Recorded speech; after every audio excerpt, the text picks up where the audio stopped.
왜 예수님은 그 좋은 천국을 두고 이 멀리까지 움직여 내려오셨는지 우린 여기에 대해서 물어야 하는 거죠. 이렇게 오신 예수님께 제가 물어보고 싶은 질문이 세 가지입니다. 그 세 가지 질문이 뭐냐면, 왜 그렇게 오셨는데 동정녀의 몸으로 오셨습니까? 그리고 왜 베들레헴으로 오셔야만 했습니까? 그리고 왜 그 자리가 말구유여야만 합니까?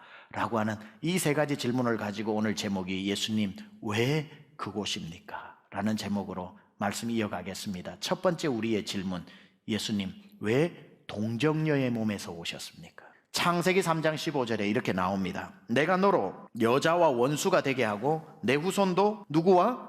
여자의 후손과 원수가 되게 하리니 여자의 후손은 내 머리를 상하게 할 것이요 너는 그의 발꿈치를 상하게 할 것이니라.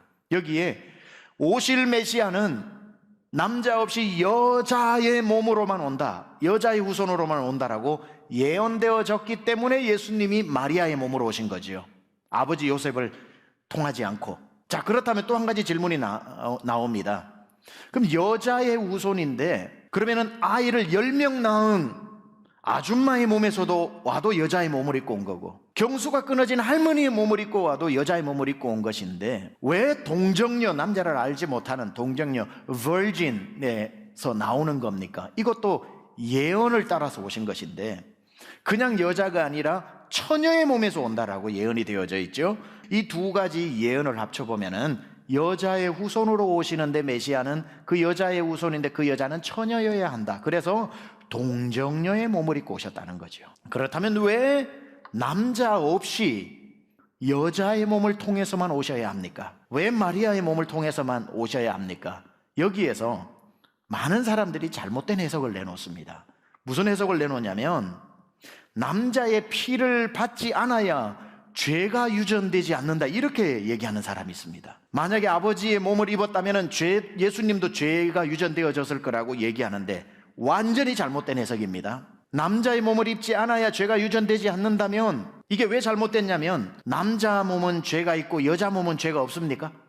남자의 몸을 입지 않는다고 해서 그 마리아는 죄가 없는 겁니까? 성경이 뭐라 그럽니까? 세상 모든 사람이 죄를 범하였으며 하나님의 영광이 이르지 못하니 모든 사람 안에는 요셉도 들어가 있고 마리아도 들어가 있는데, 카톨릭은 마리아가 죄가 없는 사람이었다고 오히려 한수를 더 떠서 동정녀 무흠설을 주장하거든요. 동정녀 마리아는 죄가 없었던 사람이라고 한 동정녀 무흠설을 이야기하는데 명백한 비성경적인 겁니다. 어떤 우리 개신교도 이걸 믿는 데는 없습니다. 왜냐하면 모든 사람이 죄를 지었기 때문에 무흠한 인간은 없는 겁니다. 그리고 마리아가 죄가 없으려면 뭐가 전제되어져야 하냐면 마리아의 엄마 아빠도 죄가 없어야 됩니다. 그리고 마리아의 엄마 아빠 쪽에 양쪽도 죄가 없어야 됩니다. 죄가 없어야 됩니다. 죄가 없어야 됩니다. 죄 없는 사람들 속에서 태어나야 죄가 없는 거지. 그러면은 심각한 오류가 생기게 되는 거죠. 죄 없는 사람이 이 세상에 존재한다라고 하는. 그러니까 그게 말이 안 되는 겁니다. 동정녀 무흠설은 말도 안 되는 건데, 그러다 보니까 약간 수정을 해서 얘기하는 게 뭐냐면은 이 동정녀 마리아는 죄인으로 태어나서 죄인이었는데 예수님을 잉태할 그때의 죄를 없이 해주셨다, 이렇게 이야기하거든요. 여러분, 이거는 더 위험한 발상입니다. 자, 하나님께서 예수님을 잉태하기 위해서 마리아에게 일시적으로 죄를 없이 해주는 방법이, 어떤 사람에게 죄를 없이 해주는 방법이 있으셨다면 뭐하러 굳이 당신의 아들을 십자가까지 달려가지고 그 아들을 죽이면서 우리 죄를 사해 주십니까? 마리아 죄 없애는 방법으로 우리도 그렇게 없애주시지. 그 방법이 없기 때문에 오로지 십자가 위에서 내 죄를 대신해서 피 흘림이 없이는 사하심이 없으니까 예수님의 십자가 대신 지는 것 외에는 우리 죄가 사해지는 방법이 없으니까 그 방법을 쓰신 것 아닙니까? 그러니 마리아는 죄가 없는 사람도 아니고 죄가 일시적으로 없어졌던 사람도 아니고 죄인으로 태어나 죄인으로 살다가 죄인으로 죽은 사람에 불과합니다. 그러면 마리아가 죄가 있는 중에 예수님을 잉태했다면 심각한 문제가 생기지 않느냐 생각할 수가 있는데, 여러분, 마리아가 죄인 중에 예수님을 잉태했다고 해서 마리아의 죄가 예수님께로 들어가지 않습니다. 왜냐하면 예수님이 하나님이십니다. 우리 같은 인간이 아니라고요. 마리아의 태를 통한 것 뿐이지 마리아의 죄가, 예수님이 잉태했다고 해서 마리아의 죄가 하나님께로 어떻게 들어갑니까? 그럼 그분이 하나님입니까? 저는 안 믿을 거예요. 그러면 하나님은 하나님이셔요. 어떤 죄로부터도 자유로우신 분이시라고요.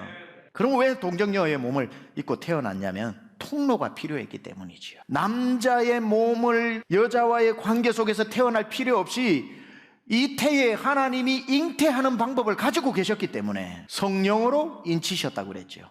성령으로 잉태하셨다고 그랬죠. 남자의 몸이 필요 없었던 분, 그러고도 태어나시는데 아무 문제가 없으셨던 분. 그러니 보세요, 성령이 잉태케 하셨기 때문에, 마리아의 몸을 통해 나셨기 때문에 육신의 몸을 통해서 오셨으니까 완전한 인간이셨고, 그러나 사람의 방법으로 잉태되신 것이 아니기 때문에 그분은 하나님이신 거죠. 따라서 이분은 완전한 인간이시면서 완전한 하나님으로 이 땅에 살아가시는 완벽한 조건을 갖추신 겁니다. 그래야 인간으로 죄를 대신 짊어지시고 하나님으로서 죄를 이기시는 거죠. 그래서 동정녀의 몸에서 나오신 겁니다. 히브리서에도 보면 이런 말씀이 나와요. 우리에게 있는 대제사장은 우리의 연약함을 동정하지 못하실 리가 아니요 모든 일에 우리와 똑같이 시험을 받으셨다. 무슨 뜻입니까? 그분은 우리와 똑같은 인간으로 사셨다는 거예요. 왜냐하면 100% 인간으로 오셨기 때문에. 100% 인간이시면서 100% 하나님이신 이유는 그 다음 구절인 거죠. 받으신 이로되 죄는 없으신 분. 그래서 이분이 동정녀의 몸을, 성령의 몸을 입고 오신 것이 인간이시면서도 하나님으로 인간의 삶을 사시면서도 죄 없이 사시는 그분이 바로 필요했기 때문에 메시아의 자격으로, 그래서 동정녀의 몸으로 오신 겁니다. 이게 첫 번째 질문에 대한 답이고요. 두 번째 질문, 왜 베들레헴입니까? 왜 요셉이 베들레헴으로 가서 호적을 했는가? 아우구스투스가 명령을 내렸기 때문이다. 몇 년도에 의하면 이게 뉴스입니다. 그러나 우리의 믿음의 사람들은 아우구스투스의 명령 때문에 간 게 아니라 메시아가 그곳에 태어나야 했기 때문에 메시아를 잉태한 부부가 글로 간 거죠.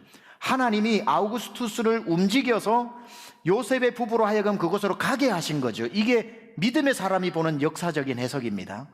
그래서 미가서 5장 2절에 예언이 그렇게 되어 있기 때문에 예언을 성취하기 위해서 가신 거죠. 그러니까 미가 앞에 살았던 다윗 왕이니까 다윗을 이야기하는 게 아닙니다. 다스린 자가 아니라 다스릴 자가 내게서 나오고 내게서 내게로 나올 것이라, 그의 근본은 상고에 또 영원에 있느니라, 이렇게 나오고 있습니다. 앞으로 이스라엘 백성들이 장차 이스라엘을 구원할 메시아 대망 사상이 있잖아요. 그 메시아가, 그들이 꿈꾸는 메시아, 또 성경에서 예언해 놓은 메시아는 누구냐면 베들레헴에서 태어나야 된다. 미가서 5장 2절에. 그리고 베들레헴에서 태어난다고 다 메시아 조건을 갖추는 게 아니라 태어난 그 사람이 족속이 유다 족속이어야 한다.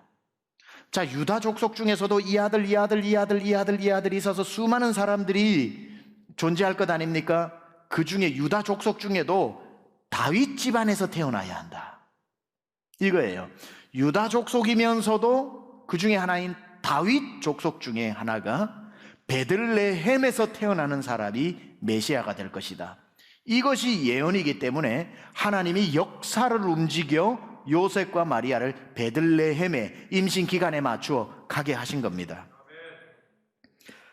예수님은 이 모든 메시아의 조건을 충족하신 분이시죠. 유다 족속이셨고 다윗의 자손이었고 베들레헴에서 태어나셨고, 예수님이 이걸 태어나신 후에 조작하실 수가 없는 거잖아요. 예수님이 메시아 놀이를 해보려고 자기 자신을 조작하려고 해도 조작할 수 있는 게 있고 없는 게 있는데, 자기가 다윗의 자손인 걸 어떻게 조작을 합니까? 태어나는 장소는 어떻게 결정합니까? 못하죠. 그러니까 예언이 예수님을 그곳에 태어나게 하는 하나님의 성취가 있었다는 겁니다. 그래서 두 번째 질문인 왜 베들레헴인가 라고 묻는다면, 예언의 성취를 정확하게 이루시기 위해 베들레헴에서 태어나셨다, 이렇게 말할 수 있습니다. 근데 하지만 우리는 이 정도 가지고는 만족을 못하죠. 베들레헴에 태어난 것은 더 깊은 영적인 의미가 분명히 있겠죠. 참새 하나도 그냥 떨어지는 법이 없는데 예수님이 베들레헴에 태어나 보니 그곳이더라. 재미없죠. 하나님은 이렇게 역사를 이끌고 가지 않지요. 그래서 이 베들레헴에서 태어난 곳에는 아주 깊은 또 하나의 영적 의미를 우리가 충분히 찾아낼 수 있습니다. 베들레헴은 뭐죠? 집이라는 뜻이죠. 레헴이 뭡니까? 빵이라는 거죠. 떡이라는 거죠. The house of bread. 베들레헴이라고 하는 뜻이 떡집이라는 겁니다. 그래서 베들레헴을 떡집이라고 봤을 때 베들레헴에 있는 떡은 뭘까요? 예수님이시죠. 그래서 예수님은 떡집의 떡으로 태어나신 겁니다. 그 의미를 가지기 위해서 떡집으로 가신 거예요. 그래서 태어나셔서 떡이 되셨습니다. 그리고 그 떡은 모든 사람을 살리는 떡인 거죠. 그래서 예수님 자신이 요한복음 6장 35절부터 뭐라고 말씀하셨는지, 예수께서 이르시되 나는 생명의 뭐라? 떡이니 내게 오는 자는 결코 줄이지 아니할 터이요 나를 믿는 자는 영원히 목마르지 아니하리라. 나는 하늘에서 내려온 살아있는 뭐니? 떡이니 사람이 이 무엇을? 떡을 먹으면 영생하리라. 내가 줄 떡은 곧 세상에 생명을 위한 내 살이니라 하시니라. 아하, 그 떡은 예수님 몸이구나. 예수님이 이 땅에 떡으로 오셨구나. 이 떡을 먹는 자마다 영생을 얻는 것이구나. 아, 그 떡으로 태어나시려고 떡집 베들레헴으로 가신 것이구나. 왜 베들레헴에서 태어나셨는가? 이제 답이 나오는 겁니다. 떡이 되시려고 떡집으로 가셨고 떡으로 태어나셨고, 그러고 난 뒤에 예수님은 자, 이제 온 세상을 살리는 내가 떡이다, 생명의 떡이다, 누구든지 베들레헴으로 오라고 기다리지 않으셨습니다. 베들레헴으로 찾아오는 사람에게만 그 떡을 나누어 주는 기다리는 떡이 아니셨다는 거예요. 우리가 감동되는 것은 그 떡이신 예수님이 걸어 다니는 떡이 되셨다는 겁니다. 33년 살아계시는 동안 생명의 떡 되신 예수님이 온 이스라엘을 다 다니시면서 병든 자, 가난한 자, 눈먼 자, 소외된 자, 하나님 나라에 들어갈 수 없는 자들에게 떡을 나누어 주시면서 받아 먹으라, 생명의 떡이다, 누구든지 나를 믿는 자는 영생을 얻으리라. 그 떡을 받아 먹은 사람은 고아라도 살아나고 눈먼 자도 눈을 뜨고 저는 자가 일어서고, 다 그 떡을 먹은 사람은 다 살아나기 시작하고, 예수님이 그 갈릴리 아무도 지나가지 않는 사마리아 땅을 지나가면서 떡이 없어 굶어 죽는 사마리아 여인에게도 떡을 나눠주며 그 여인까지도 살리며, 저 아무도 이방이라고 취급해서 가지 않는 두로와 시돈까지 올라가시면서도 예수님은 이 떡을 나누어주는 삶을 사셨고, 평생 베들레헴에서 기다리시면서 배고프면 오겠지 하고 기다리시는 분이 아니라 걸어다니는 떡이 되어주신 예수님. 그러시다가 예수님 돌아가시는 마지막 날 밤에는 제자들을 불러놓고 이제 내 떡을 너희가 취해서 이 떡을 가지고 모든 민족으로 가서 이 떡을 나누어 주라고 명령을 내리시는데, 마지막 밤 그들이 먹을 때에 예수께서 떡을 가지사 축복하시고 떼어 제자들에게 주시며 이르시되 받아 먹어라. 이것은 내 몸이다. 내 몸이 널 살리는 떡이니 이 내 몸을 먹고 살아나고 이제 그 몸을 모든 사람에게 전하라고. 이 말씀을 마치고 난 뒤에 불과 몇 시간 후에 예수님은 정말 십자가 위에 달리셨습니다. 십자가 위에서 몸이 갈기갈기 찢어지죠. 떡을 나누는 겁니다. 그 떡 대신 몸이 갈기갈기 찢어지면서 통곡하면서 우는 그 십자가 밑에 여인들과 도망갔다 회개하고 돌아온 제자들이 눈물 흘리면서 십자가에 예수님 살점을 떼서, 저마다 살점을 떼서 누구는 동쪽으로 누구는 서쪽으로 그 떡을 가지고 바다 건너 물을 건너 복음을 전하러 가는, 너희는 가서 모든 민족으로 이 떡을 나누어 주어라는 그 명령을 가지고 누구는 인도로 가서 순교하고, 그 순교에 또 떡을 먹고 살아난 사람은 또 바다 건너 어디로 가서 또 순교하면서 떡을 나누어 주고, 이 떡이 열방으로 흩어지기 시작하는데 그 떡 한 조각이 저 호주로 건너갑니다. 호주 땅에 건너가서 그곳에서 한 사람이 그 떡을 먹고 영 지옥 갈 사람이 천국 가게 되어서 얼마나 그 떡이 귀하고 귀한지, 이 떡을 못 먹고 죽는 사람이 있을까 싶어 배를 타고 조선 땅에 옵니다. 배를 타고 조선 땅에 와서 1899년 12월 30일 도무지 이해할 수 없는 산 골짜기 중에 골짜기, 경상남도 울주군 두동면 은편이라고 하는 산 속에 가서 그 호주 선교사가 교회를 세웁니다. 그리고는 자기가 먹고 살아난 떡을 나누어 주니 산자락에 붙어있던 사람들이 이 사람 저 사람 그 떡을 먹고 교회가 이루어지고, 그 동네 사람 그 떡이 다 살려내고 나니 80년 좀 지나던 1980년 어느 날 울산시에서 공부 마친 이현숙이라고 하는 20대 중반의 아리따운 여성이 그 은평교회 부모님 계신 데로 왔다가 주일학교 교사가 되어 펴보니 최병락이라는 이름이 있어서 그 떡을 가지고 논두렁길 30분을 걸어서 한 번도 그 떡 냄새도 못 맡아봤던 최병락이라고 하는 사람이 사는 은편리 하일레 앞마당에 들어오면서 골고다 언덕에서 시작한 떡이 우리 앞마당까지 오게 된 겁니다. 그러면서 병락아 교회 가자, 이 말이 제 앞에 배달되어진 예수님이 찢겨주신 떡이었습니다. 근데 저는 그 떡을 안 먹었습니다. 네, 안 먹습니다. 난 그 떡 필요 없습니다. 가서. 선생님은 그 외마디에 그럼 내가 다음 주 다시 올게. 그러고는 내 이 떡 다음 주에 다시 데펴서 올게. 다시 30분을 걸어가고 다음 주만 되면 오전 8시면 그 떡을 가지고 병나가 교회 가자. 아니 나는 안 갑니다. 저는 그 떡을 외면했습니다. 나를 살리는 떡인 줄도 모르고 그 떡을 외면했습니다.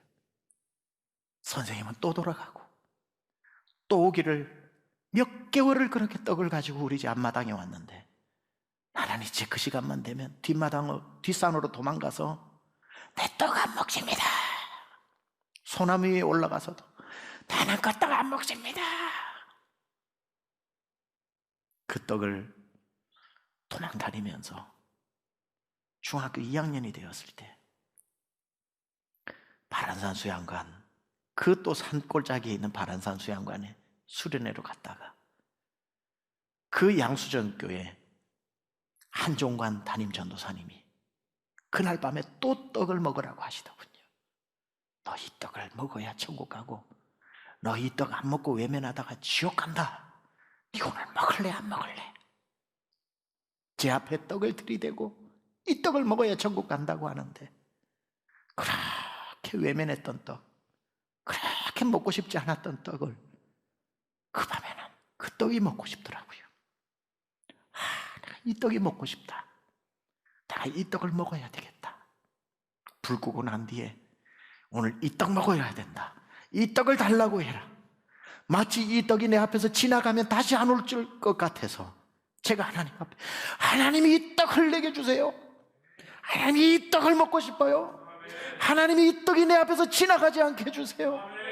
그렇게 하나님 앞에 부여잡고 그날 밤 그 수련회장에서 저는 그 떡을 먹었습니다.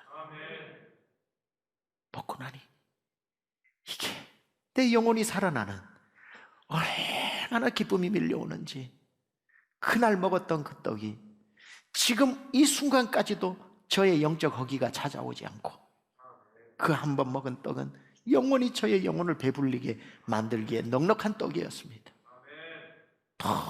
혼자 먹기 아까워 그 산을 내려와서 우리 어머니께 먹으라고 그러니 안 먹는다고 불같이 화내시고, 아버지 이거 잡수시라고 그래도 안 먹는다고 불같이 화내시고, 우리 어머니 아버지 이 떡 좀 드시게 해달라고 1년간 철야 기도를 했는데도 안 드시더니만 얼마나 기도가 간절했던지 아버지 돌아가시기 3일 전에 이 떡을 잡수시고 천국 가셨고, 저희 어머니 이 떡 잡수시고 권사님 되시고, 우리 형제들 다 이 떡 먹고 예수 믿었으니 이 떡이 우리 집을 살렸습니다.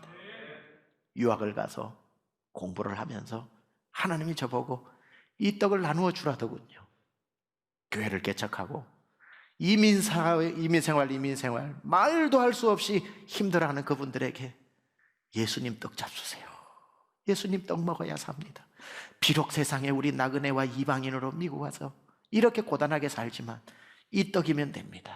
나누어 주었더니 그렇게 힘든 생활에 이민자들이 떡을 받아 먹고 영혼이 살아나고 또 살아나다가 수천 영혼에게 떡을 나누어 주고 떡을 나누어 주게 하셔서 그 영혼 살리게 하셨다가 이제는 하나님이 또 이곳으로 불러 오늘 이 시간 여러분 앞에 비록 온라인이지만 제가 여러분 앞에 이 떡을 또 내어놓습니다.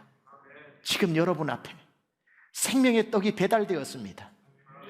골고다 언덕에서 출발했던 그 떡이 그 많은 경로를 통해서 오늘 드디어 여러분 앞에 지금 떡이 배달되었습니다. 여러분, 이 떡이 다시 오지 않을 떡인지도 몰라요. 예수님이라고 하는 날 살리기 위해서 자기 살점을 뜯어 이걸 먹는 자는 살아난다고 했던 이 떡, 다시 지나면은 먹지 못할 떡일지도 모르는데 언제까지 남들 먹는 떡만 구경하고 그 옆에 먹는 사람 떡 냄새만 맡다가 죽어야 되겠습니까? 오늘 여러분 생명의 떡 대신 예수님을 영접하세요. 그게 떡을 먹는 겁니다. 내 영혼이 살아나게 될 줄 믿습니다. 세 번째는 왜 말구유여야 하는지. 참새 한 마리도 허락 없이는 떨어지지 않는데 예수님이 주무실 데가 없이 누이실 데가 없어서 말구유에 누이신 것은 아니지 않겠습니까? 그것을 선택하신 것이지요. 왜 말구유에 예수님이 누이셨나 물어봐야지요. 답은 간단합니다. 말구유가 세상에서 가장 낮고 천한 것의 상징이기 때문에, 가장 낮은 곳으로 오고 싶었기 때문에 선택해서 태어나 보니 원치 않았는데 그곳이었던 게 아니라 예수님이 원해서 그곳을 선택해서 오셨던 가장 낮은 곳. 그럼 왜 가장 낮은 곳을 굳이 선택하셨을까? 가장 낮고 천한 사람도 구원해야겠기에. 근데 예수님은 왕족이잖아요. 왕이 말구유에서 태어났으니 무엇을 상징합니까? 예수님은 왕 같은 사람도 구원하시고 말구유 같은 인생도 구원하시는, 이 말구유는 왕이 말구유에서 태어나신 건 구원의 스펙트럼입니다. 예수님이 구원하지 못할 사람은 아무도 없다는 뜻입니다. 말구유보다 더 낮은 곳이 있고 더 천한 곳이 있었다면 그곳으로 갔을 겁니다. 근데 이 세상에 말구유보다 못한 곳이 있을까요? 설교 준비하다가 그것보다 못한 곳이 있더군요. 나는 없는 줄 알았어요. 이 세상에 말구유보다 더 못한 곳이 있었는데 어딘 줄 아세요? 십자가입니다. 십자가. 그래서 예수님은 말구유로 오셨지만 돌아가실 때는 십자가까지 내려가신 겁니다. 왜? 인생 막장이 가는 마지막 장소, 십자가 위에 있는 죄인도 강도, 우편 강도까지 구원해 내시려고 십자가까지 낮아지신 사람. 왜 말구유여야 하는가? 바로 그런 말구유 같은 버려진 인생도 구원해야겠기에. 왜 십자가인가? 사람들에게 버려진 인생 막장이 가는 최종착역인 그곳에 있는 그 사람까지도 구원해야겠기에. 그는 근본 하나님이셨는데 하나님과 동등됨을 취할 것으로 도무지 여기지 아니하시고 오히려 자기를 비웠는데 어디까지 비웠냐면 종의 모습까지 가지시고. 왜? 종도 구원해야 되니까. 사람들과 같이 되셨고 왜? 사람도 구원해야 되니까. 그리고 자기를 낮추셨고 왜? 낮은 사람도 구원해야 되니까. 죽기까지 복종하셨으니 왜? 죽어가는 사람도 살려야 되니까. 십자가의 죽으심이라. 왜? 십자가에 달린 사람도 구원해야 되니까. 예수님이 못 구원할 사람이 없다는 거예요. 예수님이 못 품을 사람이 없다는 거예요. 예수님이 못 담을 사람이 없다는 거예요. 예수님이 이해하지 못할 사람이 없다는 거예요. 그게 말구유의 상징입니다. 예수님은 말구유에 태어나셨으니 말구유 인생의 마음도 아시고, 애굽으로 피난살이도 하셨으니 외국인 나그네의 서름도 아시고, 나사렛에서 사셨으니 안 좋은 동네 사는 사람의 서름도 아시고, 가난한 몫으로 사셨으니 가난한 사람 마음도 아시고, 장남으로 사셨으니 장남의 고충도 아시고, 하나님의 외아들이시니 외아들의 부담감도 아시고, 십자가에 누명 쓰고 달리셨으니 억울한 자의 마음도 아시고, 가까운 제자들에게 배신도 당했으니 배신당한 사람의 마음도 아시고, 법정에도 서셨으니 소송 중인 사람의 마음도 아시고, 낙이 타시고 찬송받으며 박수도 받으셨으니 잘나가는 연예인도 성공한 사람의 심정도 아시고, 예수님이 이해 못할 사람이 없다는 거예요. 주님이 오늘 모든 사람을 이해하시기 때문에 뭐라고 말씀하십니까? 누구든지 오라는 거예요. 누구든지 오라는 거예요. 언제까지 떡 냄새만 맡고 남 떡 먹는 것만 구경하고 그렇게 살다가 죽을 수는 없잖아요. 저는 오늘 이 설교로 여러분 영상으로 그 떡이 지금 여러분 앞에 놓여져 있습니다. 저 설교자의 애타는 마음으로 내 앞에 배달되었으니 하나님, 오늘 내 인생이 어떤 인생을 살아왔든지 상관없이 오늘 보니 말구유 인생도 받아주신다고 했으니, 십자가 인생도 받아준다고 했으니 염치불구하고라도 나 이 떡을 오늘 먹고 싶습니다 하고 예수님을 영접하면 예수님이 여러분 안에 들어오셔서 여러분의 영혼을 만족해 하시고 영원한 천국에 여러분을 인도해 드리실 줄 믿습니다.